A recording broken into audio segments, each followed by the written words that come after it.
You ready to talk about Stagecoach? Happy to talk about Stagecoach or wherever the Western Trail takes us.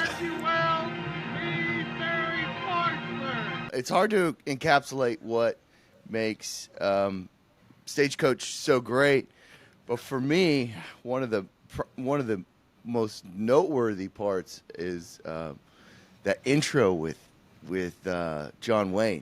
Hold it! Whoa, steady, ho, ho. When he spins the Winchester and it zooms in and there's like a slight change in his like, it's kind of a grimace almost. Yeah. I mean, that's one of the most famous introductions in the history of cinema. It's, of course, not the first time audiences had seen John Wayne. They'd seen a lot of John Wayne up to this point, dozens of B-Westerns by this point. But the way that scene is constructed, you kind of get a sense that there's a sound off screen. We go outside, we see characters looking at something, we cut to what they're looking at, and then we get that remarkable push in where there's even a moment where it goes out of focus and then back in focus. Tells us that this is maybe a different John Wayne. And your observation about the grimace is a really good one, that there's a kind of darkness to this character lurking beneath the kind of the boyishness, or even the cocking of the rifle as a kind of playful gesture, in some way kind of ostentatious, and that is an important part of the character for the rest of the movie. And you could argue that that's an important part of who John Wayne is for the rest of his career. Somebody who has a kind of a world weariness, has seen things, kind of has an inner darkness, and yet feels compelled to do the right thing. So that was the end of his career in B movies? No, it wasn't. Oh. That's the funny thing. People sometimes talk about Stagecoach as the movie that relaunched Wayne's career. Quite famously, or maybe infamously, he was in a film in 1930 called The Big Trail. That was the first movie where he got the name John Wayne. It's Marion Morrison by birth. And that film was intended to launch him as a superstar, but it did not do very well for a variety of reasons. So he spends the rest of the 30s making B-Westerns for studios like Republic. So in 39, he's still under contract to Republic. So he keeps making B-Westerns for the next, I think, 5 years or so. It's really not until, I would say, Red River is kind of the next real turning point in his career, when he's unquestionably an A-list star, one of the biggest, if not the biggest star in the world. What an interesting one for him to become a star after with Red River, because that's kind of like the Duke is ambiguous as a character. Well, I think there's some continuity there. A number of biographers of Wayne have sort of zeroed in on Red River as the moment that he kind of establishes the template for a lot of his later roles, where he's sort of, he's playing an older man in that point, which he would grow into over the course of the next 2 decades. He's sort of, as I said, that melancholy figure, world weary, but also the guide to younger men, a kind of reluctant authority figure. And he plays variations of that particular character in most of his best known roles from the mid-40s on. I love the episode of How the West Was Cast that you guys did on Hondo. Sure. Thank you. What a cool movie. So we're kind of getting off track. Yeah. It, like you said, was follow the trail. So where would that have been? Was that 50s, late 50s, Hondo? So that's early 50s. I mean, early 50s. That's an interesting movie. That's a movie that Wayne produced himself, where he's kind of playing a familiar man who knows Indians type character. It was very popular around that time. But again, that kind of idea of a man who has suffered great loss and finds himself, though, in a position where he needs to protect people and also mentor a younger man, in this case a boy. A really important film in Wayne's filmography, no question about it. And Hondo is a film that Wayne would point to as one of his favorites over the rest of his career. A lot of sentimental attachment to that picture. So, with Stagecoach, back to Stagecoach, where does this stand in the timeline of Ford and Wayne? Ford and Wayne. So, Ford and Wayne meet each other in the late 1920s. Wayne has some small roles in early Ford pictures, but the standard narrative, and there are people who offer alternatives, is that Ford took great offense when Wayne took Raoul Walsh up on his offer to be the lead in The Big Trail.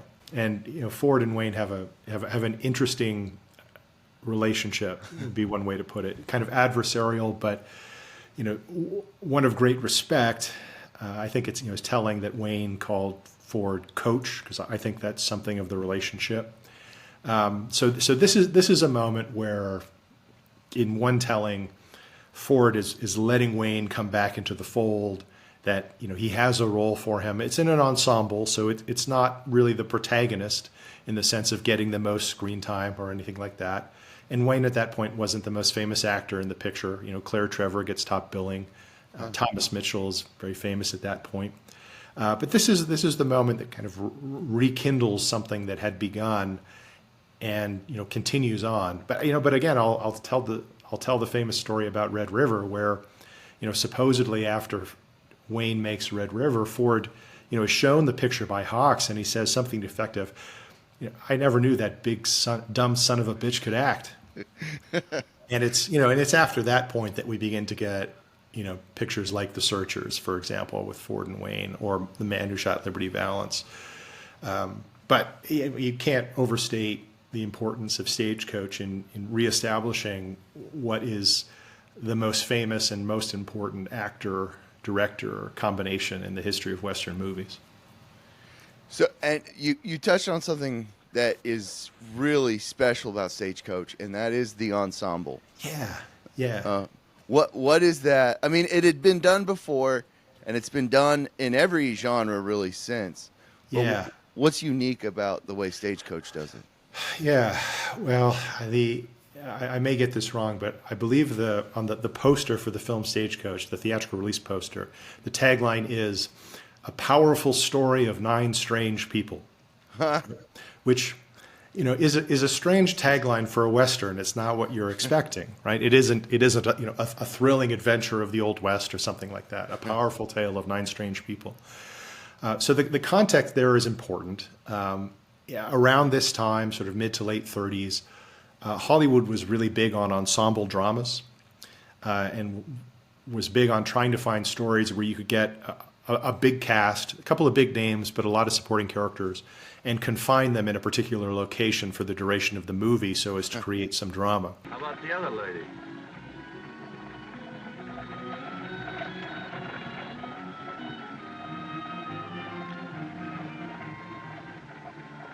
Thanks.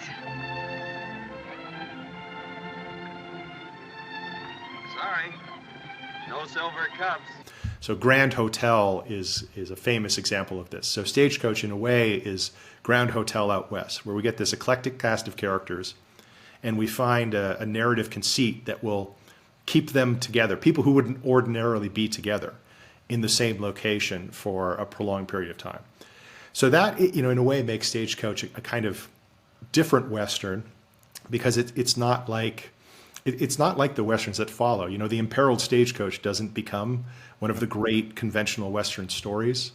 It's not the story of the righteous lawman, or the anti-hero outlaw, or the wagon train, or the building of the railroad, or the pioneers. It's very unique in that respect. But it is also important for the Western because of those characters. A few years ago, Cowboys and Indians magazine redid their list of top 100 Western movies. And the senior film writer there is Joe Layton, who's a friend of mine. And I had him on my podcast, and I asked him about something in particular that happened when he redid the list. So what he did is he made Stagecoach, in his view, the greatest Western ever, and put The Searchers down to number 2. Oh. That's what I thought. Very controversial. So, I of course confronted him about this. And, his response, in part, and this is a great point, is that in the Stagecoach you have so many of the conventional Western characters that we would come to associate with the genre. Now, they didn't establish these character types, but they certainly, cemented, or maybe crystallized is a better word, them. So you have all of them there, and even though they don't necessarily appear together in the same configuration, they kind of, propagate or proliferate in the Western from this point on. So in terms of influence, and that in particular, the characters, the themes, difficult to overstate the significance. And as we've talked about before, there's also a connection to some sort of archetype that existed in the West. Do you want to maybe go through some of the ensemble? I can ask you a question. So Doc Boone. Jerry, I'll admit as one man to another that economically I haven't been of much value to you, but suppose you could put one on credit? If talk was money, Doc, you'd be the best customer I got. Yes. Interesting character. I feel like there must have been an archetypal doctor who, town drunk / doctor. Yeah. Everybody turns him. And it's also a figure you see a lot in Ford movies. Yeah. Yeah. Well, I mean, in general, Ford is much more interested in society's outcasts. We're the victims of a foul disease called social prejudice, my child. These dear ladies of the Law and Order League are scouring out the dregs of the town. And it's such that he finds ways to make characters who in a different Western could be an upstanding member of society, the town doctor, into an outcast, whose first appearance, we see him inebriated, we see him being kicked out of town. So Ford has a particular facility with that. And it's something that other filmmakers, later filmmakers, pick up on, and it kind of makes historical sense because if you're a physician, you had access to alcohol and other drugs. So like the laudanum abusing doctor, the ether abusing doctor, we see that in later westerns. See it a little bit, and even in Deadwood. Fine member of the medical profession. Drunken beast. But it makes what could be a very stock character into a much more complex one. And that's what Ford is really good at, and that's what the best Westerns do. I mean, you can't say enough good things about Thomas Mitchell's performance, though. Yeah. It is so moving, the pathos. I mean, we just have a great deal of sympathy for this character who, has a great moment of triumph in the film where he is able to overcome his vices in the name of a higher calling, maybe the highest calling in his profession. But Ford is not the type of filmmaker to suggest that all of a sudden the character is better, right? He begins, drinking immediately. He kind of descends back into the morass where we found him initially. It's really, quite remarkable. And then, he continues to have that rise and fall arc. It's really remarkable. Yeah, and it's so, it's comedic too the whole time. That them holding him up in the kitchen and just shoving coffee at him. Yeah. And I noticed Ford has a lot of boozy humor. Yes. Yeah. Boozy humor. That's a good way of putting it. I mean, one of the most, I suppose, criticized aspects of Ford's films is his preference for a kind of broad humor, slapstick humor, humor that is based in what some might perceive to be ethnic stereotypes. You can find another wife. Sure, I can find another wife, but you take my rifle and my horse? Oh, I never sell her. I love her so much. I beat it with a whip, and she never get tired. Your wife? No, my horse. A lot of scenes that revolve around drunkenness and drinking and things of that nature. And some people see these moments as kind of weaknesses of his movies, but I see them more as his interest in trying to provide us with fully fleshed out characters, three-dimensional characters who can have moments of sadness and moments of happiness and moments of embarrassment and so on, and that makes for more interesting characters. So is Doc Boone as compelling a character if he isn't drunkenly reciting Shakespeare at different moments, or insulting people. I mean, we get that, but then we also get these moments of great sadness and pathos. I mean, that's the richness of human experience that Ford is very skilled at offering audiences. Yeah, it's funny. I remember very early in my writing career, and talking to creative writing coaches and mentors and all that, they always told us, be careful not to dial up each character too high. Right. And Ford pulls this on, and I say Ford because it doesn't really exist in the Haycox story as dramatically, as intensely. No. But he turned every single character, even Andy Devine's character, which I'd love to talk about in a second. Well, if there's anything I don't like, it's driving a stagecoach through Apache country. Oh, every one of them is just, even Curly, everyone is top notch. Very intense characters. It is, and in a film that's less than 2 hours long, I think. Yeah, it's pretty remarkable how how fully fleshed out the characters are, and again, I think it's that balance of what a recognizable genre like the Western makes possible, that we see a character type and we think, okay, well, we're familiar with this, like we're bringing some information, so there's a certain economy in the storytelling that maybe you don't have to do as much to establish who this character might be or what the profession is, because you can rely on the audience's knowledge. And then that frees you up to spend more time, on the nuances, sort of on the complexities. And he does that with really every character trapped in that stagecoach has a kind of arc where they get a comeuppance, they get redemption, they get a moment of heroism. It's really deftly handled because as you would know, it's hard to tell a story with a lot of characters and do them all justice, which is why we see it so infrequently. Yeah, Tarantino obviously watched Stagecoach. Yeah, in preparation for The Hateful Eight, no question about that. I mean, and that's same kind of thing. How do we get all of these disparate characters trapped in a dramatic situation for a certain period of time? And there the answer isn't so much the stagecoach as the snowbound way station, but similar in many respects. Yeah, Far more violent. Well, there's a difference between what you could do in 1939 and what you can do in more recent times. So let's talk Andy Devine. Please. What a fascinating actor, and he kind of plays the same character with a lot of exceptions, but yeah, no, he does, and he pops up in many of Ford's films. I mean, Devine is, he's a character actor, and he has a signature attribute, and that is his voice. So you hear that voice.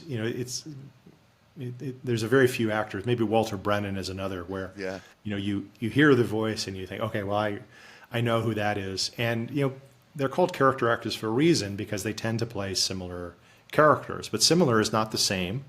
And Devine he's a different sort of character in Stagecoach than when he's playing Cookie as a sidekick to Roy Rogers or something like that.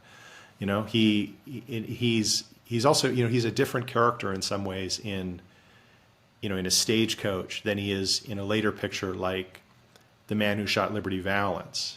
There's a kind of sense that he was a certain character. He's kind of a comic relief who brings attention to because of his nature, that he seems to be concerned with the superficial, and he seems very cowardly and so on. The point of that character is to help provide a contrast with some of the other characters, while still providing his moment of heroism. His character in Stagecoach, he's still he's wounded, he's still driving the stagecoach, one-armed, like he still gets his moment of heroism. But broadly, I mean, Devine was there to be the comic relief and to help us appreciate the more stoic qualities, let's say, in some of the people he found himself around. But I mean, a great performer. Oh, so good. And like so much of his humor is just it's understated why, and it's kind of hidden under that voice and that shtick. Yeah. So he and Ford kind of butted heads on set, right? That's my understanding. Yes. Okay, I heard the story about Ford was just kind of going at him about guiding the horses, and he said, "Hey, Ward Bond can't do what I'm doing right here," and John Ford kind of backed off. Yeah. Yeah. Well, I mean, he's obviously actors are not the characters that they play. Sometimes they have a vested interest in making us believe that there's some continuity between who they are and what we see, because we want to believe we're getting something authentic as opposed to a great, performance, a piece of deceptive artifice, something like that. But I mean, yeah, Devine could hold his own, and this is one of any number of anecdotes about Ford, who, he would push people, he would push them and needle them, and he would berate them. And very often it worked, but he would often get actors to this sort of moment where they would finally say enough, and they would push back, and that's the moment where you probably had earned Ford's respect. Now, today we recognize there are many problems with that type of leadership style. Yeah. But in the case of Devine, this was a guy who was able to stand up, and then he has a very long and productive relationship with Ford after this. I mean, he's in almost every Ford Western. And it's also not unusual. Like, Kubrick was notorious for basically bullying some of his actors. Yeah.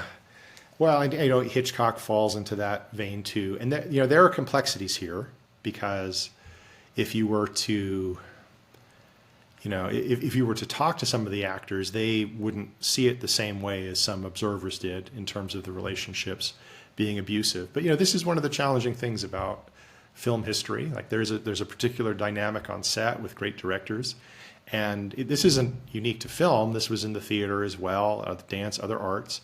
This idea that you needed not to encourage, but to kind of berate people, to get them in a state where they could push themselves, where you could break down certain barriers. I mean, controversial by today's standards, but I always go back to the fact that when these people looked back on their relationships, working with these directors, whether it's a Kubrick or a Hitchcock, most of the time, they tell a very different story than sort of a straightforward one of hierarchy and abuse and so on. I mean, there are nuances to human relationships.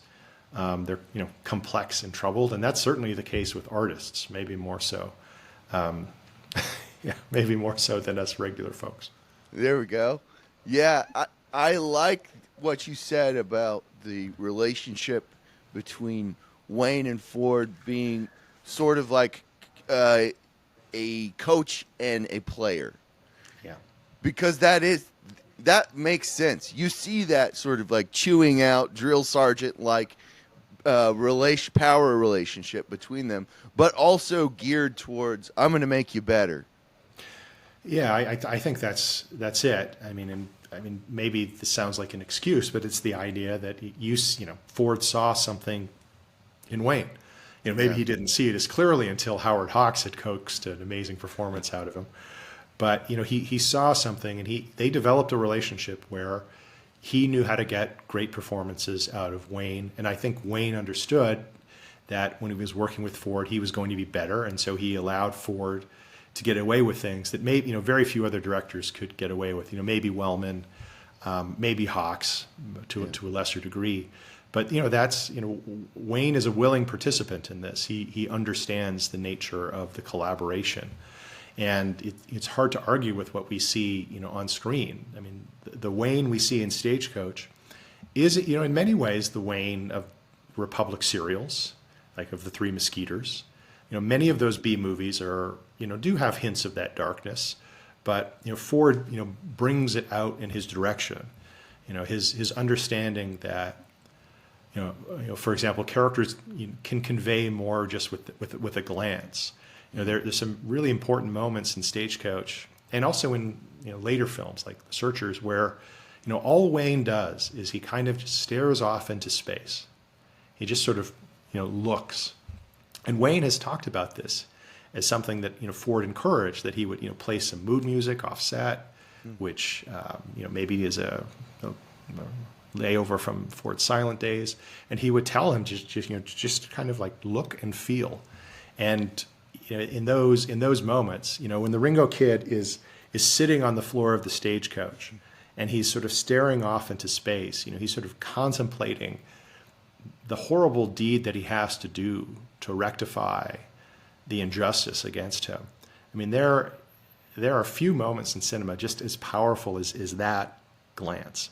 And that's one of a number of glances, right? That goes back to that introduction where we have that look on his face, and the dialogue is minimal. I mean, that's the mark of a great filmmaker, doing something with variations and getting an amazing sensitive performance out of an actor that many wouldn't think was capable of that. I like use of that word sensitive too, because it's a mix of that, and you can see death on his face a couple times. Oh, that's a great point. Yes.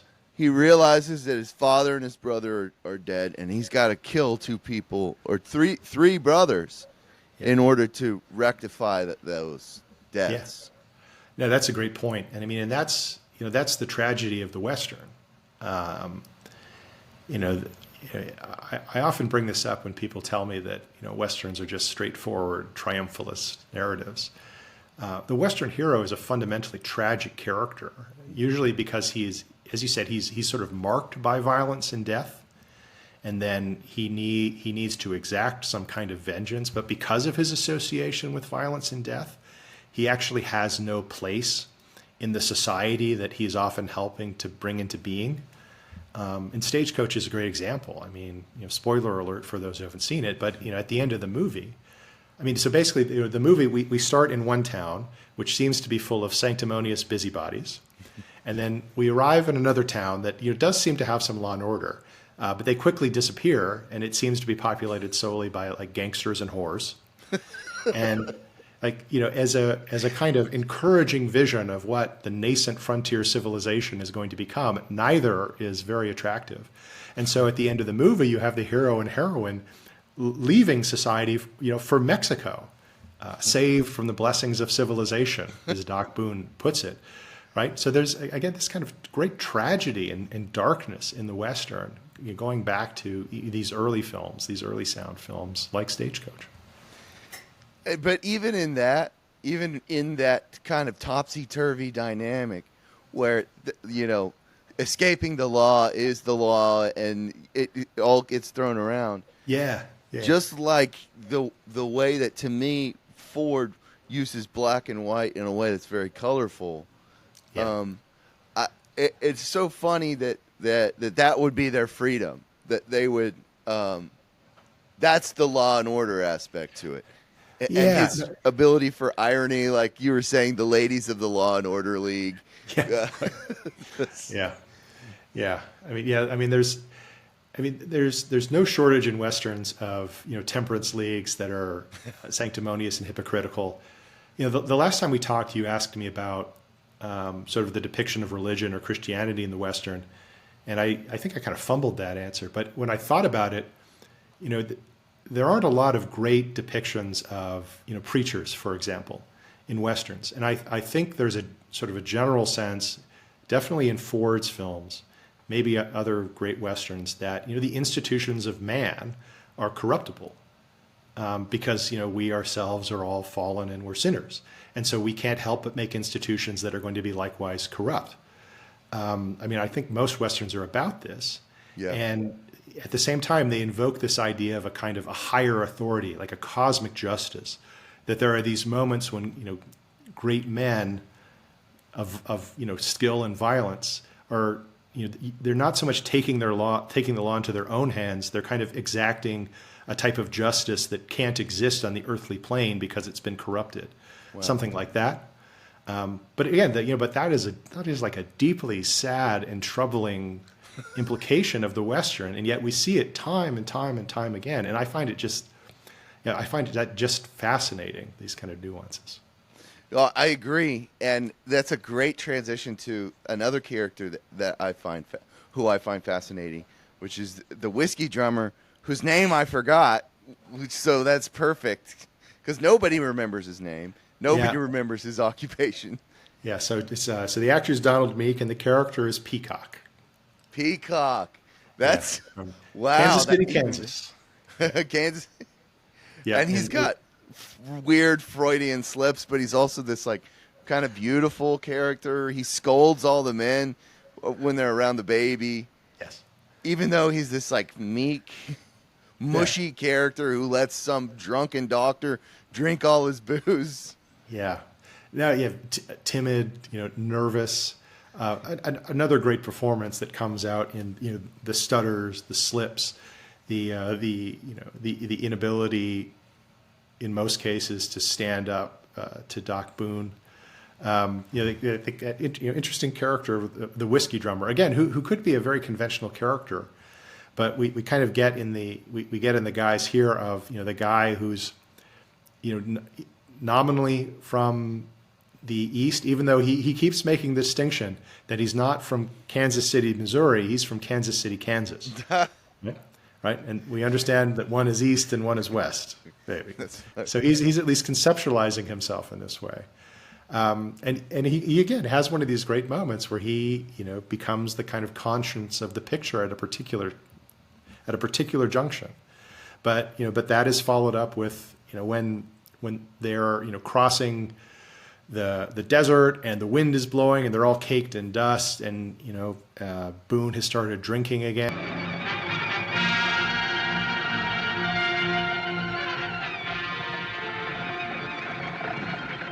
Please,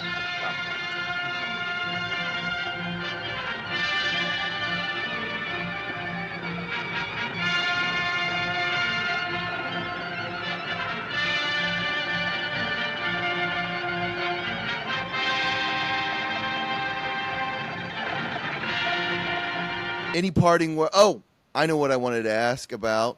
The role of Ernest Haycox's writing in the movie Yeah. and in the Western genre, the Western film genre.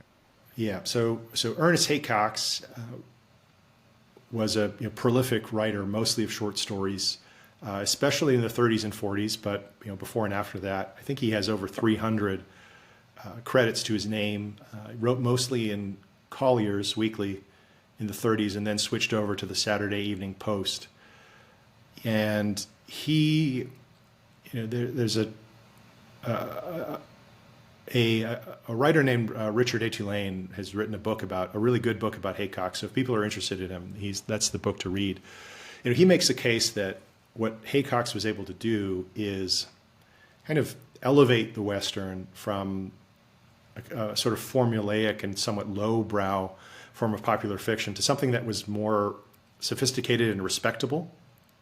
And he did that in a number of ways. His attention to historical details was somewhat different. His interest in three-dimensional characters, let's say. So he's a major figure in the popularization of not only the Western but a particular type of Western that lent itself well to serious cinema in some cases. So Staged to Lordsburg was a story published in Collier's magazine in 1937. Probably his most famous work is the basis for Stagecoach. And as you mentioned earlier, the movie is different than the story in many ways. It's cinematic in ways that the story is not, but very important. Let's see, Troubleshooter was a story from 1936 that becomes serialized is Union Pacific, another Western Same released year. in 1939. Exactly. Yeah. So in this important year for Western movies, it's telling that two of those movies have their inspiration, let's say, in the work of this one great writer. That's fantastic. Any final words on Stagecoach? We barely touched it. Yeah. We dove in deep. We had a deep discussion and just barely touched the surface. Yeah, well, I think it's it's an important film. I think there's so many stories told about it. Maybe the one to end on is with the Orson Welles anecdote, where famously Orson Welles in his early 20s was in the late 1930s given kind of an unprecedented contract by RKO Studios to make movies. He had proven himself as kind of wonderkind of the theater and was given almost complete authorial agency over the production of a film. And he, of course, had very limited experience with motion pictures and yet was able to turn out Citizen Kane, Wow. which many would argue is the greatest film of all time. And when Wells would be asked, how did you learn to make movies? He would say that he just watched Stagecoach over and over and over again. So by there you have Orson Welles telling you that essentially everything you need to know about making movies is in Stagecoach, and I think there's something to that. It is very easy to go to find one particular thing about the film and to go very deep, and then you begin making connections between that one thing and other things, and you understand just how thoughtful and sophisticated the picture is. So it is. It may not be as good as The Searchers, but it is hard to name many westerns better than Stagecoach. I like that. I like that a lot. That's a good summary. Thank you, Andrew. Your insight is invaluable. It's my pleasure. Happy to talk about westerns anytime, Kevin, and thank you for writing about them.